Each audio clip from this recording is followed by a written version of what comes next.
Yeah. So I'm taking off from what you were just saying now that, in the 18th century, a majority of them were self-employed.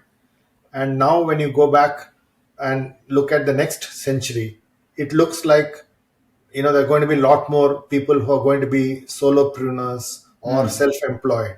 So that was the reason I was asking this whole Mm. question around the rebirth of craftsmanship, but in a new form. Is that the kind of thing that we are seeing, and that's how innovations need to be built? That's really what I'm talking about. Yeah, I see what you mean. Yeah, okay, yeah. I mean, in terms of the structure around solopreneurship, I can imagine in lots of industries that is going to be becoming Mm. that's going to become the norm. Like you've got to remember that the way in which we structure employment in terms of you have a job, you earn a wage, and basically no matter what maybe you get a bonus, but no matter what you do most of the time, you're going to get, your Yeah, annual wage.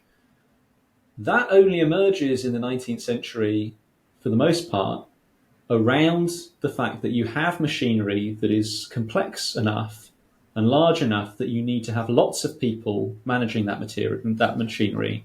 And it means it's not easy to tell how much have you done versus another person, right? It's correct, like, correct. so if you've got a machine tended by 10 people, how do you split up the output of that machine between those 10 people? Whereas before you'd have just said, make me 10 cloths and I'll pay you for 10 cloths, right? It's Yeah, exactly correct, correct. in that way. So now we're kind of shifting. I think you're right. I suspect, and possibly in a way that's quite long overdue, in the sense of what you'd have expected given what was maybe, the direction of travel. I think kind of wage employment's been quite sticky in a way throughout the 20th century Yeah, because people like it, right? They like the certainty.